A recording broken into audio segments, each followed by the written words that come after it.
Thank you so much for the introduction. Hello, everybody. I'm excited to be here. Hope you've been having a great conference so far.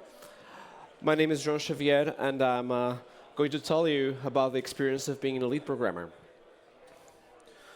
So why am I here? How did I get here in the first place?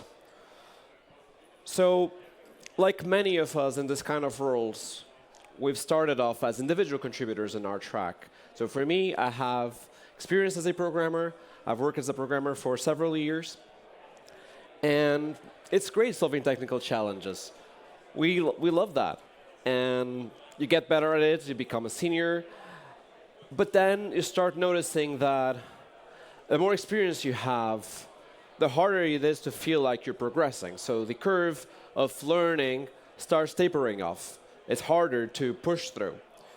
And it turns out I love learning, and I realized that there's so much in there on the people manager track. It's a dimension that I hadn't explored, and for me it was very interesting to be able to explore that and veer into this direction. Because honestly, dealing with people and leadership is just a much more exponential curve of growth. No single person is the same, no single team is the same.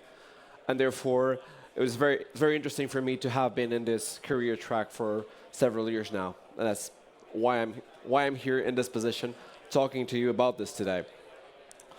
So about me, I'm born and raised in Porto in Portugal, and I started my career as a consultant working in mobile development. And very soon after, I moved to Berlin in Germany, where my gaming career took off. That enabled me to work on mobile games and then transition into PC and console games. And then I moved to Malmö, where I stand today. And I lived here for 5 years, working at Tarsier and Ubisoft, Massive, where I've been a lead programmer in Little Nightmares 2 and Star Wars Outlaws. Recently, end of last year, I moved back to Portugal, to Lisbon, to start a new studio with FunPlus called Studio Ellipsis, where I'm now technical director, which is really another extension of my previous role. So what I want to answer, the question I want to make the overarching theme of the presentation is, what is the ideal split? That's what I'll be answering towards the presentation. So here I want to bring this question up because it's very often discussed with peers and colleagues. So how much do you do, which part? If you go into an interview in this kind of role, it's very commonly asked. So I like to suggest that maybe you take a note of what you think would be the ideal split, and we can compare notes at the end of the presentation. All right then, let's get going. So first, I want us to accept something. There is no programming. So what is this about? The responsibilities of a lead programmer are plenty, but the first one we should focus on is people management. So the sooner we accept that we're straying away from what took us normally to this in first place, to this position, the better. Because your responsibility is now towards your company and towards your team. You are to grow a team, to guide them, to mentor them, because this is now your main goal. It's not yourself. It's to focus on the growth of the individuals that now work with you and together. You also owe to your team the representation of them towards the company and other entities, to be production, business, HR, what have you. But also you owe the company the same towards your team. You're representing them towards your team. You cannot really forget that you need to have this dual representation role. And as a manager, anywhere you work, you'll be always evaluated by how well you grow and retain your team. Retention is really important because it's a complicated industry. Turnover is inevitable, but turnover is what hurts your team so much, because what we're really doing here is growing a team in the long run, and sometimes just losing half a team can throw so much of your work outside the window, and you kind of have to start over. Plus, let's not forget that there's a programmer part of this, and you are responsible for the quality and the output of the work of your team. So you are responsible for performance and technical oversight for the work that they carry. And here I want to just mention, throw away a couple of examples of things that me and other leads that I've talked with have had to do in their roles. Sometimes part of them, sometimes all of them, not necessarily at the same time, but it just shows how fuzzy really a job like this can be, and how important it is to prioritize and to grow into the things that your team really needs you to be. So by now you have seen probably that there is in fact some programming. Because programmers actually tend to be a picky bunch. I'm sure we're not the only ones, but in order to build trust, which is the foundational part of any relationship, programmers normally want you to have your cred, and the cred is normally earned through technical skills. So they want you to know that you know what you're talking about. It doesn't mean that you have to prove it every day or that you have to be the best, nothing like that. But you cannot be so disconnected that you have no idea what you're talking about, and therefore you do need to keep it up. Also, as a manager, it is very important that you're reliable and consistent, that you do what you say you will do, you show up, and you keep your word. If there is a meeting that you booked with your team member, you should absolutely deliver. You know, things can happen, but you should be there for them at any time. And then listen and ask questions. Then listen some more and ask some more. The communication is a two-way street, right? So it is more than important that you know who you're working with. You build this trust and relationship with them in order to really bring out the best of them. Assigning ownership is a great way to build trust. You need them. Everybody needs to feel that they have something that is their play field. And you empower them by assigning them ownership of a topic and let them thrive, let them take it. That doesn't mean you don't support them. And different levels of seniority require different support, but everyone needs some sort of ownership, regardless of how junior or senior they are. Of course, the support then will differ. And one of the biggest challenges then, as a new manager or a veteran manager, is to delegate. More often than not, people that get into this kind of career, say leads programmer, they come because they were very good at their individual contributor counterpart, in this case being a programmer. So you'll probably feel that you could do something faster, why not do it myself? Or that it'll be done with better quality. So it can be extremely hard to let it go. But that's short-sighted, because really, you want to defer the short-term gains in favor of team growth, because we're all in here for a long run. Plus, the bigger the team is, and the bigger the project becomes, the sooner you realize you cannot know everything. And if you're placed in a big team, in a AAA environment, it becomes immediately apparent that you can't. You cannot do it, you cannot be everywhere. So use that tool, despite being hard, despite having to accept that things will suck at first, but they will grow better. Because that's your goal, right? Growing the team and learning all together. Always keep the long term in mind. No leader was ever hired to just do something in a very short period of time. There are specific cases for that, but in this, you're there to stay, and so is your team. There are some caveats, though. Not everything should be delegated. So there are going to be kind of tasks and stuff that you're assigned to do that is overwhelming to do 2 hours a day. It took me maybe several weeks to do to support the whole thing, since we had really neglected that. But it was okay, because nobody was really waiting for that. There's other examples. There's profiling that you can do. And I'm sure you can find many others, like a refactor of a system that's been pressing or bugging you, but it's not actually that time sensitive, and nobody really has the time to touch it. And finally, bug fixing. It's a perfect candidate. There's of course bugs that are more complex, others that are less complex. Sometimes you don't know before you start, and you can also take maybe some bugs from your team. However, be careful. If you don't know enough about what your team is doing, then you might end up taking more time for them to tell you how you should fix it than really saving time from them. So there is more than programming. That's the paradigm shift that I'm here to actually ask you to have, is that this should not be the primary focus. Like, remember, I've been talking about the team and how important it is to grow them and have them be the experts.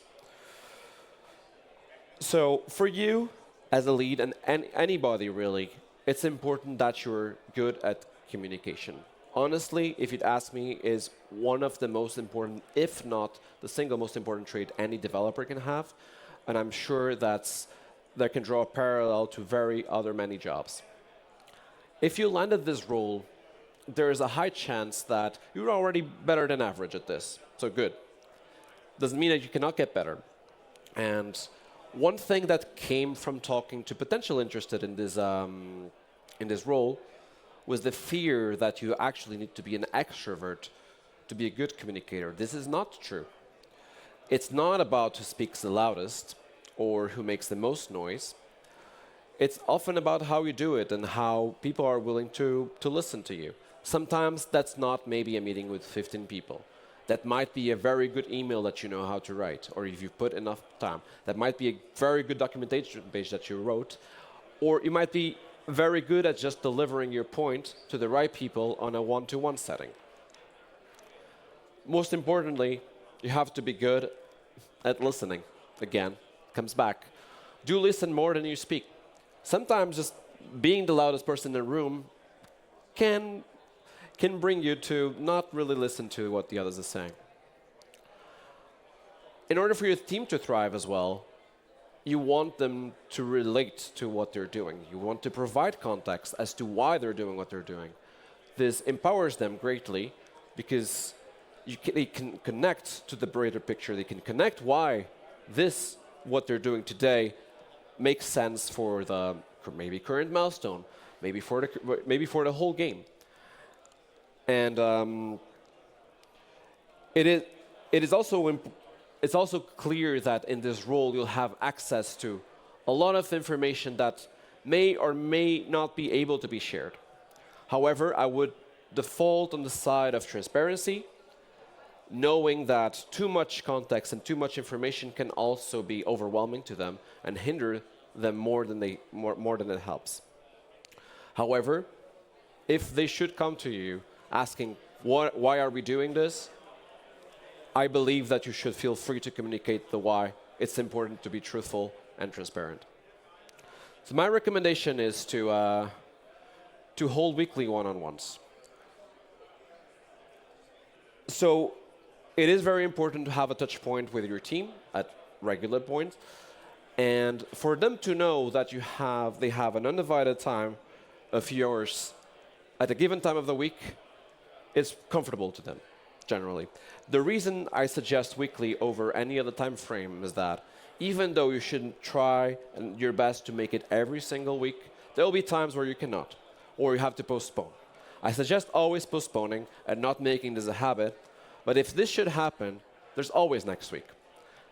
Take an example if it had been once every other week, where if this happened, then the next time you'd meet would be in 1 month. Then it doesn't sound so good, does it? Another hard part of the role is that you cannot actually let conflicts overstay their welcome. They fester, they're fast to spread, and they are directly in oppositional to what you're trying to achieve. However hard this might seem, it is something that you have to face head on as soon as you can. And finally, how can people grow if we don't give them feedback? So give timely feedback to your team members. The timely here is crucial. And not just give bad or critical feedback. Good feedback is important.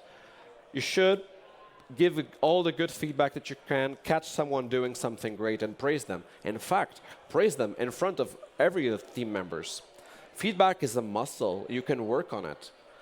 And the more you do it, good or bad, the better you will be prepared when you actually have to deliver something that is hard. So I would like to propose an exercise which is helpful in order to train giving good feedback, which is try to spare some minutes of your day to catch someone doing something good, and then praise them for that. All right, it would be amiss of me not to mention mental health in a presentation about leadership. So everybody has their own problems in life. It's complicated. We work tough jobs. And you're responsible for a lot of people. So if it's not a lot to ask, I'd like to ask you if you have been in touch with burnout or know somebody who's suffered burnout, if you could please raise your hand. Thank you for the honesty. That's roughly 50%, which is still a lot. And that's the reason why I want to bring this up. So back to the split. 50-50, which is often what we are expected to do, is dangerous.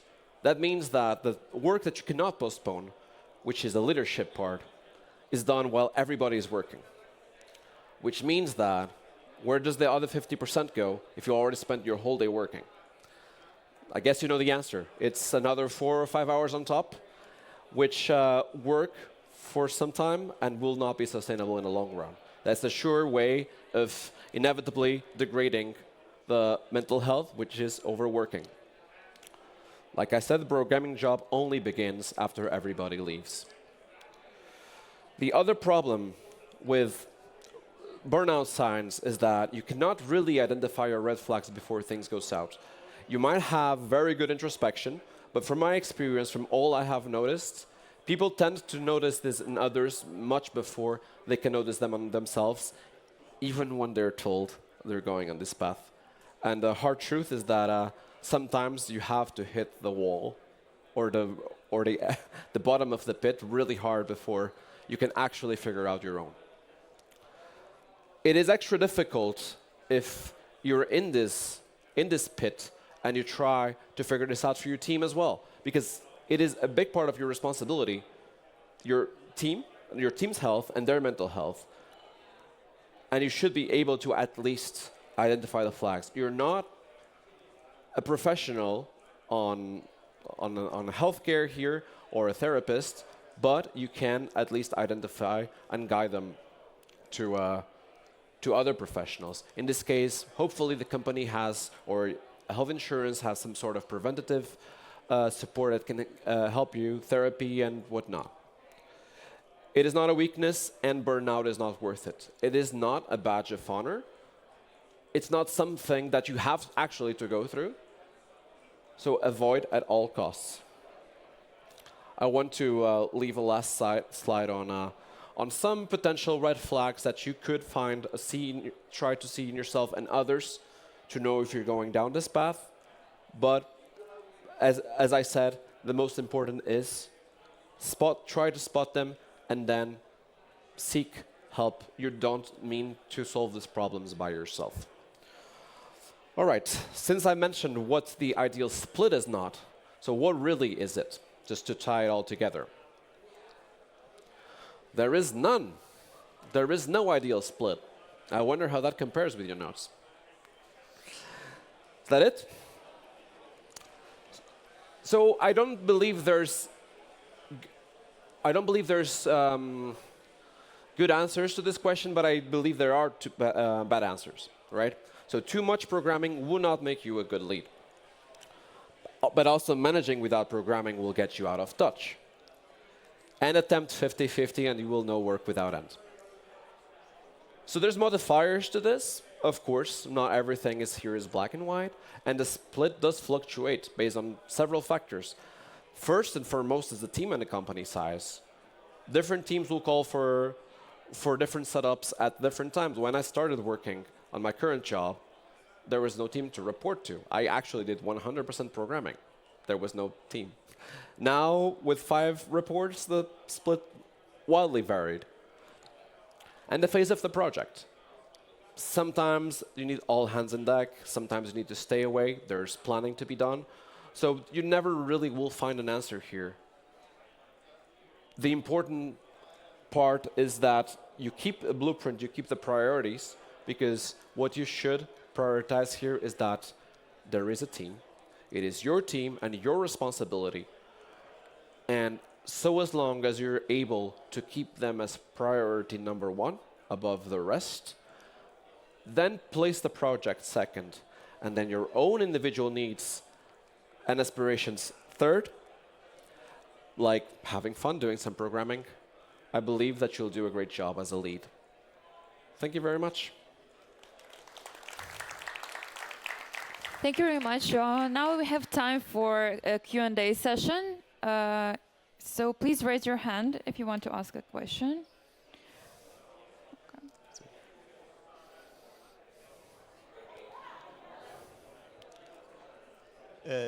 You showed or talked about what you should delegate and what you should just do yourself as a lead tech. I'm curious when it comes to designing the architecture, the software architecture, or what to split things into. Do you recommend doing that as a lead tech, delegating it, or what? So it's a good question. So the question was if systems architecture should be delegated or should be done by yourself, right? It will depend on the setups. In some companies and team sizes, you have sometimes dedicated architects. You will be also in positions where, and I have had to do it in this position. I would rather that part of it is actually done by the people doing the features, especially if you have a good number of senior developers. It might be that you have to do it yourself if your team is comprised of more junior members, but I will say that it is part of empowerment to give this kind of work, try to give this kind of work, or at least guide your team members into doing this. It is an important part of growth as a developer. That doesn't mean that you just let them do it. You will be there with them, maybe do it side by side, and review that work with them. That's what I would go about.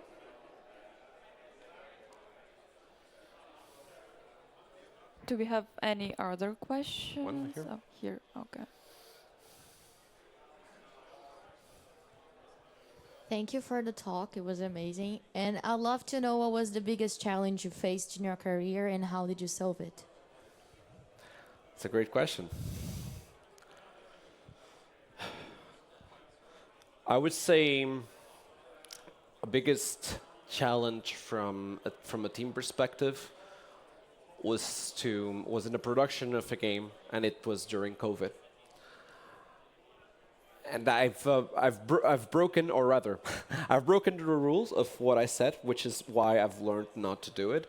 And I've done immense work on this project after the work is done over weekends, and things that I could delegate, I did, but there were just simply not enough time, and we've had to put all hands on deck to do it. So I don't regret the outcome, because it's a work of passion, but I do regret the effect that it had on me on the personal life. That led me inevitably to the biggest burnout I've had. And therefore, that's part of why this topic is very important to me, because dealing with this on a personal level was not easy, and it got me out of working for several months. So even though I'm happy with the results, I am not sure it justifies what happened on a personal level. So I think that's the biggest challenge I've faced in my career.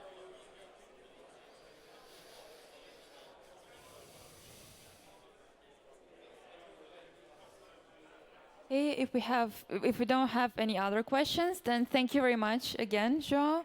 And you can always follow João's socials, and you can catch up and talk with him somewhere here in the conference. Thank you very much. Thank you.